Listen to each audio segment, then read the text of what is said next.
एक ऐसा जीव जो न पूरी तरह मछली है और न ही सांप, गहरे कीचड़ भरे पानी और समंदर की अतल गहराइयों में फिसलती हुई एक ऐसी परछाई जिसे देखकर रूह कांप जाए। इसे हम ईल कहते हैं। देखने में ये जितनी साधारण लगती है, इसका वजूद उतना ही खौफनाक और उलझा हुआ है। हजारों सालों से इंसान इसका शिकार कर रहा है, इसे अपनी थाली में परोस रहा है, लेकिन आज तक दुनिया का कोई भी इंसान ये नहीं बता पाया कि ये जीव पैदा कैसे होता है। विज्ञान के पास हर सवाल का जवाब है, लेकिन जब बात इस जीव की आती है तो बड़े बड़े शोधकर्ता और वैज्ञानिक भी हार मान लेते हैं। ये ईल का रहस्य इतिहास के सबसे बड़े अनसुलझे पहेलियों में से एक है। कल्पना कीजिए, एक ऐसा प्राणी जो सदियों से हमारी नजरों के सामने है, लेकिन उसका जन्म कैसे होता है, ये आज भी एक गहरा राज है। क्या आपने कभी किसी ऐसे जानवर के बारे में सुना है जो जीव विज्ञान के सभी नियमों को चुनौती देता हो? क्या आपको लगता है कि प्रकृति ने कुछ चीजों को हमसे जानबूझकर छुपा कर रखा है? अपनी राय कमेंट में जरूर बताएं और इस रोंगटे खड़े कर देने वाले सफर पर आगे बढ़ने से पहले वीडियो को लाइक करना ना भूलें। इतिहास के पन्ने पलटे तो हम पाते हैं कि ईल के बारे में जानने की जिज्ञासा आज की नहीं बल्कि हजारों साल पुरानी है। महान दार्शनिक अरस्तु, जिन्हें विज्ञान के संस्थापकों में से एक माना जाता है, उन्होंने भी अपना काफी समय इस रहस्य को सुलझाने में लगा दिया था। उन्होंने हजारों ईल्स को काट कर देखा, उनके शरीर की बारीकी से जांच की, लेकिन उन्हें कभी भी उनके अंदर कोई जननांग यानी सेक्स ऑर्गन्स नहीं मिले, न ही उन्हें कभी इनके शरीर के भीतर अंडे मिले। हार मानकर अरस्तु ने उस वक्त एक ऐसी बात कही थी जो आज सुनने में अजीब लग सकती है। उन्होंने कहा था कि ईल्स कभी पैदा ही नहीं होती, बल्कि वे धरती की गहराई में मौजूद कीचड़ से अचानक प्रकट हो जाती हैं। उन्हें लगा कि कीचड़ और बारिश के मिलने से ये जीव अपने आप जन्म ले लेता है। ये सुनने में किसी डरावनी कहानी जैसा लगता है, लेकिन उस समय के महानतम दिमाग के पास भी इसके अलावा कोई जवाब नहीं था। ये जानवरों के बारे में रोचक तथ्य जानकर शायद आपको हंसी आए, लेकिन अरस्तु की ये बात सदियों तक सच मानी जाती रही, क्योंकि किसी के पास इसे गलत साबित करने का कोई सबूत नहीं था। समय बीतता गया और विज्ञान तरक्की करता रहा, लेकिन ईल का खौफनाक सस्पेंस बरकरार रहा। 19वीं सदी के अंत में मनोवैज्ञानिक सिगमंड फ्रॉइड, जो इंसानी दिमाग की गुत्थियां सुलझाने के लिए जाने जाते हैं, उन्होंने भी अपना करियर ईल के रहस्यों को ढूंढते हुए शुरू किया था। उन्होंने इटली के ट्रिएस्ट में हजारों ईल्स का विच्छेदन किया, सिर्फ ये ढूंढने के लिए कि इनके अंदर प्रजनन के अंग कहाँ छुपे हैं। महीनों तक खून और मांस के बीच जूझने के बाद भी उनके हाथ कुछ नहीं लगा। फ्रॉइड इतने हताश हो गए थे कि उन्होंने ये काम ही छोड़ दिया। आखिर ऐसा कैसे मुमकिन है कि एक विकसित जीव जिसके पास रीढ़ की हड्डी है, जो तैरता है, शिकार करता है, उसके पास अपने वंश को बढ़ाने का कोई जरिया ही ना हो? ये प्रकृति के रहस्य वैज्ञानिकों को पागल कर देने के लिए काफी थे। जैसे जैसे खोज आगे बढ़ी, कहानी और भी डरावनी होती गई। वैज्ञानिकों ने देखा कि नदियों में रहने वाली ईल्स एक खास उम्र में पहुंचने के बाद अपने शरीर का रंग बदलने लगती हैं। उनका पेट चांदी जैसा चमकने लगता है, उनकी आंखें बड़ी और डरावनी हो जाती हैं और उनका पाचन तंत्र पूरी तरह सिकुड़ कर खत्म हो जाता है। वे खाना पीना बंद कर देती हैं। इसके बाद वे अपनी नदियों को छोड़कर समंदर की ओर निकल पड़ती हैं। वे कहाँ जाती हैं, ये जानने के लिए वैज्ञानिकों ने कई ईल्स पर ट्रैकिंग डिवाइस लगाए। जब उन्हें ट्रैक किया गया तो डेटा ने सबको चौंका दिया। ये सारी ईल्स दुनिया की उस सबसे खतरनाक जगह की ओर बढ़ रही थी जहां से आज तक कोई लौट कर नहीं आया, बरमूडा ट्रायंगल। समंदर का वो हिस्सा जो अपने आप में मौत का दूसरा नाम है, वहीं ईल्स का आखिरी ठिकाना था। बरमूडा ट्रायंगल के रहस्य में अब ईल का नाम भी जुड़ चुका था। अटलांटिक महासागर के बीचों बीच एक जगह है जिसे सरगैसो सी कहा जाता है। ये समंदर के बीच में एक ऐसा समंदर है जिसकी कोई सीमा नहीं है, बस चारों ओर समुद्री घास का अंबार है। वैज्ञानिकों का मानना है कि दुनिया भर की ईल्स हजारों किलोमीटर का सफर तय करके इसी खौफनाक जगह पर आती हैं, लेकिन यहाँ आकर वे क्या करती हैं, ये आज भी एक रहस्य है। क्योंकि हैरानी की बात यह है कि आज तक किसी भी वैज्ञानिक ने सरगैसो सी की गहराइयों में किसी भी वयस्क ईल को अंडे देते हुए या वहां जीवित अवस्था में नहीं देखा। वहां जाल डालने पर वैज्ञानिकों को लाखों की तादाद में छोटे छोटे पारदर्शी लार्वा तो मिले जो ईल के बच्चों जैसे दिखते थे, लेकिन वे वहां कैसे आए? उनके माता पिता कहां गायब हो गए? क्या वे अंडे देने के बाद मर जाती हैं या फिर वे किसी और ही दुनिया का हिस्सा बन जाती हैं? ये रहस्यमयी जीव विज्ञान की हर थ्योरी को फेल कर रहे थे। वैज्ञानिकों ने जब उन लार्वा की जांच की तो उन्हें 7000 से ज्यादा अंडे मिले, लेकिन हैरत की बात ये थी कि उनमें से एक भी अंडा ईल का नहीं था। ये एक ऐसी गुत्थी है जिसने मॉडर्न साइंस की नींदें उड़ा दी हैं। जिस जीव को हम रोज देखते हैं वो समंदर के सबसे रहस्यमयी कोने में जाकर गायब हो जाता है और वहां से उसके बच्चे वापस नदियों की तरफ निकल पड़ते हैं। लेकिन बीच का वो सफर, वो मिलन और वो जन्म आज भी कैमरे की नजर से कोसों दूर है। ये विज्ञान के अद्भुत तथ्य हमें ये सोचने पर मजबूर कर देते हैं कि शायद हम प्रकृति के बारे में अभी कुछ भी नहीं जानते। अभी तो ये सिर्फ शुरुआत है। इस कहानी की गहराइयां अभी और भी ज्यादा डरावनी होने वाली हैं। सरगासो सागर की उन खौफनाक और शांत लहरों के नीचे क्या छिपा है? ये आज भी एक ऐसा सवाल है जिसका जवाब ढूंढने में कई वैज्ञानिकों की पूरी जिंदगी गुजर गई। जब उन पारदर्शी पत्तों जैसे दिखने वाले लार्वा की खोज हुई तो विज्ञान जगत में तहलका मच गया। शुरुआत में तो शोधकर्ताओं को लगा कि ये कोई नई प्रजाति की मछली है जिसे उन्होंने लेप्टोसेफेलस नाम दिया। उन्हें जरा भी अंदाजा नहीं था कि ये पारदर्शी कांच जैसा दिखने वाला जीव असल में ईल का शुरुआती रूप है। ये नन्ही सी जान जो बिना किसी सुरक्षा के हजारों मील के समंदर को पार करती है, उसका हौसला और उसकी बनावट किसी करिश्मे से कम नहीं है। ये नन्हे लार्वा सरगासो सागर की गहराइयों से निकलते हैं और अटलांटिक महासागर की लहरों पर सवार होकर यूरोप और अमेरिका के तटों की ओर बढ़ना शुरू करते हैं। इस सफर में उन्हें महीनों नहीं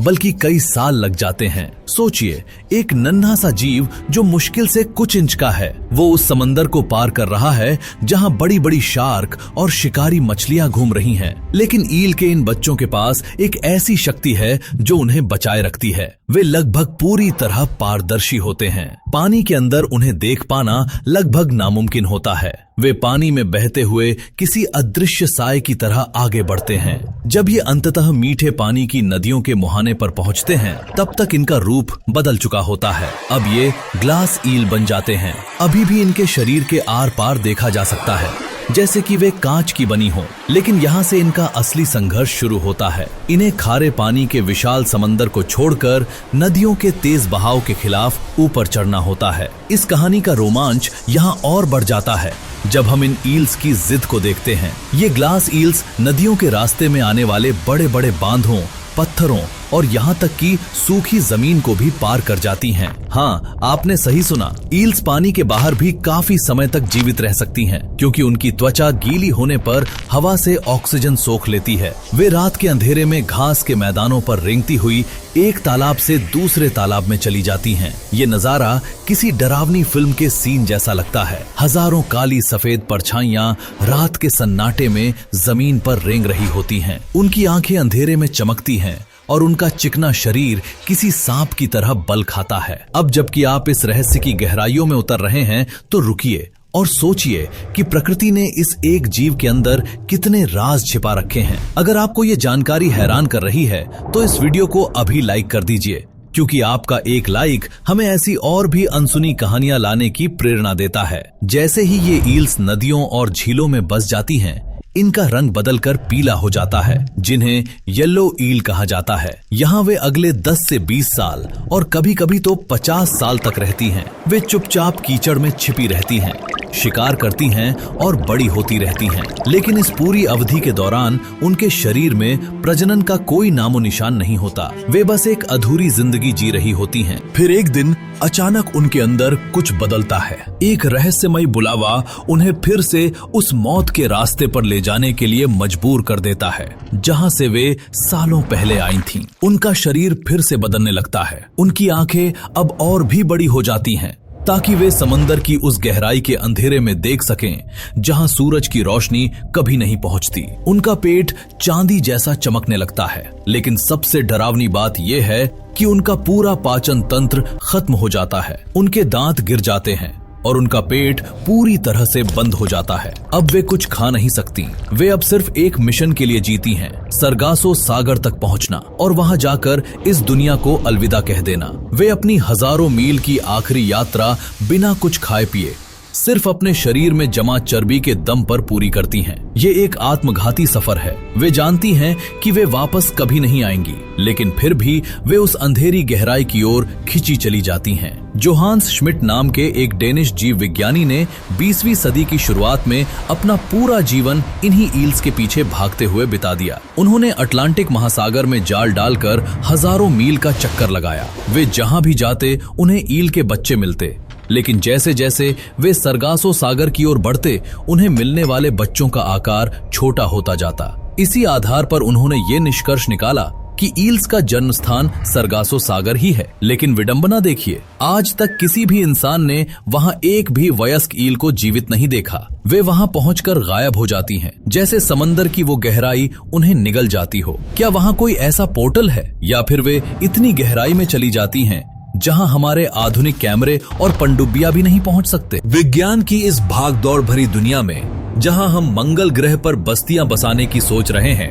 और ब्लैक होल की तस्वीरें खींच रहे हैं, वहां एक मामूली सी दिखने वाली मछली ने हमारी पूरी समझ को एक अंधेरी खाई में धकेल दिया है। क्या आप कल्पना कर सकते हैं कि किसी जीव के पास प्रजनन के लिए अंग ही न हो और वे उसकी मौत के कुछ वक्त पहले अचानक प्रकट हो जाएं? सिल्वर ईल जब अपनी आखिरी यात्रा पर निकलती है तो उसके शरीर के अंदर जो बदलाव होते हैं वे किसी डरावनी साइंस फिक्शन फिल्म से कम नहीं हैं। उसकी हड्डियां नरम होने लगती हैं ताकि वे गहराई के भारी दबाव को झेल सकें। उसकी मांसपेशियां खुद को गलाने लगती हैं ताकि उसे तैरने के लिए ऊर्जा मिल सके। वो एक चलते फिरते कंकाल में तब्दील हो जाती है, जिसकी आंखों में सिर्फ एक ही जुनून होता है, उस जगह पहुंचना जहां उसका अंत लिखा है। सरगासो सागर का वो हिस्सा जहां ईल्स जाती हैं, वो अटलांटिक का सबसे शांत और सबसे डरावना कोना माना जाता है। यहाँ पानी की लहरें नहीं उठती, सिर्फ समुद्री घास का एक विशाल जाल बिछा होता है। मल्लाहों की पुरानी कहानियों में इसे जहाजों का कब्रिस्तान कहा जाता था। इसी कब्रिस्तान के नीचे हजारों फीट की गहराई में ईल्स का गुप्त मिलन होता है। लेकिन यहाँ एक ऐसा सवाल खड़ा होता है जो रूह को कपा देता है। अगर आज तक किसी ने वहाँ किसी जीवित ईल को नहीं देखा तो क्या वे वहाँ पहुँचते ही मर जाती हैं? कुछ वैज्ञानिकों का मानना है कि जैसे ही ईल्स अपने अंडे देती हैं, उनका शरीर पूरी तरह से खत्म हो जाता है। वे बस एक मलबे की तरह समंदर की तलहटी में बैठ जाती हैं और उनका मांस दूसरे समुद्री जीवों का भोजन बन जाता है। यानी एक नया जीवन शुरू करने के लिए वे खुद को पूरी तरह मिटा देती हैं। यह एक ऐसा बलिदान है जिसका उदाहरण पूरी दुनिया में कहीं और नहीं मिलता। लेकिन कहानी यहाँ खत्म नहीं होती। ईल के बारे में एक और डरावनी सच्चाई ये है कि उनकी संख्या तेजी से कम हो रही है और इसके पीछे की वजह उतनी ही रहस्यमयी है जितनी की खुद ईल। पिछले कुछ दशकों में नदियों में वापस लौटने वाली ग्लास ईल्स की तादाद में 90% से भी ज्यादा की गिरावट आई है। वैज्ञानिक परेशान हैं। क्या क्लाइमेट चेंज की वजह से समंदर की धाराओं का रास्ता बदल गया है, या फिर सरगासो सागर के उस रहस्यमयी इलाके में कुछ ऐसा घट रहा है जिसकी हमें खबर तक नहीं है? कुछ लोग तो यहाँ तक कहते हैं कि ईल्स ने इंसानों से बचने के लिए अपना रास्ता ही बदल लिया है, क्योंकि इंसान इन पारदर्शी बच्चों को सफेद सोना कहने लगा है और इनकी तस्करी लाखों करोड़ों में होती है। जरा सोचिए, एक जीव जो डायनासोर के समय से इस धरती पर है, जिसने पृथ्वी के विनाश के कई दौर देखे और जो हर बार बच निकला, वो आज अचानक गायब क्यों हो रहा है? ईल्स के पास कोई आवाज नहीं है, वे कोई शोर नहीं मचाती, वे बस चुपचाप अंधेरे में रहती हैं। लेकिन उनका गायब होना इस बात का संकेत है कि प्रकृति का कोई बहुत बड़ा चक्र टूट रहा है। यूरोप की कुछ प्राचीन सभ्यताओं में ईल्स को पवित्र माना जाता था, वही कुछ इसे शैतान का रूप मानती थीं। उनके रेंगने के तरीके और उनकी रहस्यमयी आंखों ने हमेशा से इंसानी कल्पनाओं को जन्म दिया है। आज भी जापान के कुछ हिस्सों में माना जाता है कि ईल्स के पास ऐसी ताकत है जो उन्हें मौत के बाद भी जिंदा रखती है। अक्सर रात के सन्नाटे में जब नदियों का पानी शांत होता है, तब ईल्स की सरसराहट सुनी जा सकती है। वे किसी साए की तरह पानी की सतह पर आती हैं और फिर एक झटके में ओझल हो जाती हैं। उनकी स्फूर्ति और गायब हो जाने की कला ने ही उन्हें दुनिया का सबसे बड़ा रहस्य बना दिया है। कुछ ईल्स के पेट में सैटेलाइट टैग्स फिट किए थे ताकि ये देखा जा सके कि वे गहराई में कितनी नीचे जाती हैं। डेटा से पता चला कि वे दिन के समय लगभग 2000 फीट नीचे चली जाती हैं और रात में ऊपर आती हैं। वे सूरज की रोशनी से नफरत करती हैं। वे एक ऐसी दुनिया की बाशिंदा हैं जहां सिर्फ अंधेरा और सन्नाटा राज करता है। उस गहराई में वे क्या देखती हैं? क्या वहां कोई ऐसी चीज है जो हमारे विज्ञान की समझ से परे है? ईल्स के जन्म और मरण का ये चक्र एक ऐसी पहेली है जिसे सुलझाने की कोशिश में कई लोग पागलपन की हद तक चले गए। अरस्तु से लेकर आज के मॉडर्न मरीन बायोलॉजिस्ट तक हर किसी ने अपनी अपनी थ्योरी दी, लेकिन हकीकत ये है कि जब भी हम सोचते हैं कि हमने ईल को समझ लिया है, वो हमारे हाथों से फिसलकर फिर से उसी गहरे और काले पानी में विलीन हो जाती है। उनका वजूद हमें ये याद दिलाता है कि हम चाहे कितनी भी तरक्की क्यों ना कर लें, इस धरती पर अभी भी ऐसे राज दफन हैं जो शायद कभी नहीं खुलेंगे। हकीकत तो ये है कि ईल्स का जीवन किसी डरावने सपने और विज्ञान के सबसे बड़े संघर्ष के बीच की एक धुंधली लकीर है। वैज्ञानिकों ने अपनी खोज को पुख्ता करने के लिए एक बार सरगासो सागर के उस खास इलाके में एक बहुत बड़ा अभियान चलाया। उन्होंने अत्याधुनिक जालों और सेंसर्स का इस्तेमाल किया। घंटों की कड़ी मशक्कत के बाद जब उन जालों को ऊपर खींचा गया तो वैज्ञानिकों की आंखें फटी की फटी रह गईं। उन जालों में 7000 से भी ज्यादा समुद्री जीवों के अंडे मौजूद थे। रिसर्च टीम को लगा कि आखिरकार उन्होंने ईल के जन्म का सबसे बड़ा सबूत हासिल कर लिया है। लेकिन जब लैब में उन अंडों की गहन जांच और डीएनए टेस्टिंग की गई तो जो सच सामने आया उसने सबको सन्न कर दिया। उन 7000 अंडों में से एक भी अंडा ईल का नहीं था। ये बात किसी के गले नहीं उतर रही थी कि जिस इलाके को ईल्स का ब्रीडिंग ग्राउंड माना जाता है, जहां लाखों की तादाद में ईल्स पहुंचती हैं, वहां उनका एक भी नामो निशान नहीं मिला। ऐसा लगा मानो वे वहां पहुंचते ही किसी दूसरी दुनिया में टेलीपोर्ट हो गई हों। यही वो मोड़ है जहां विज्ञान अपने घुटने टेक देता है। आज भी हम ये नहीं जानते कि ईल्स संभोग कैसे करती हैं, वे अंडे कैसे देती हैं और वे अंडे दिखते कैसे हैं। पूरी दुनिया के हजारों समुद्री जीवों में ईल ही इकलौता ऐसा जीव है जिसके प्रजनन की प्रक्रिया को आज तक किसी भी इंसान ने अपनी आंखों से नहीं देखा और न ही कैमरे में कैद किया। उनके शरीर में तब तक कोई सेक्स ऑर्गन्स विकसित ही नहीं होते जब तक कि वे अपनी मौत के करीब नहीं पहुंच जाती। ये किसी जादुई कहानी जैसा लगता है कि एक मछली अपनी पूरी जिंदगी बिना किसी जन्नांग के बिताती है और अंत समय में अचानक उसका शरीर खुद को पूरी तरह बदल लेता है। ये बदलाव इतना भयानक होता है कि वो अपनी पहचान तक खो देती है। उनकी हड्डियां गल जाती हैं, उनका मांस पिघलने लगता है और उनकी आंखें किसी दानव की तरह बड़ी हो जाती हैं। ये सब सिर्फ इसलिए ताकि वे उस खौफनाक सरगासो सागर की गहराइयों में जाकर अपने वजूद को मिटा सकें और एक नए जीवन को जन्म दे सकें। इंसानी सभ्यता ने चांद पर कदम रख दिया। हम दूसरे सौर मंडलों की खोज कर रहे हैं, लेकिन हमारी धरती के समंदर में छिपा ये साधारण सा जीव हमें बार बार ये याद दिलाता है कि हम अभी भी कितने अनजान हैं। ईल्स का जन्म और उनका सफर एक ऐसी दास्तां है जो हमें डराती भी है और अचंभित भी करती है। बरमूडा ट्रायंगल के उस रहस्यमयी सन्नाटे में आज भी लाखों ईल्स हर साल जाकर समा जाती हैं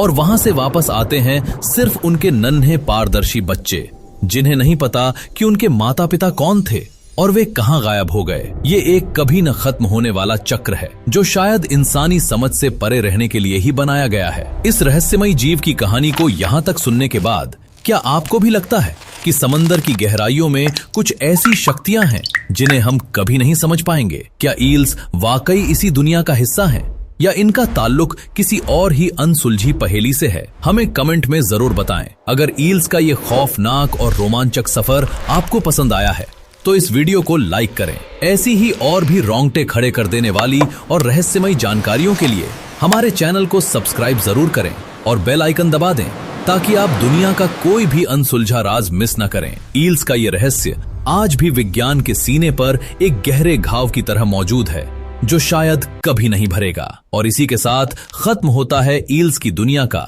ये सबसे बड़ा और डरावना सफर। मिलते हैं अगली किसी ऐसी ही दिलचस्प कहानी के साथ।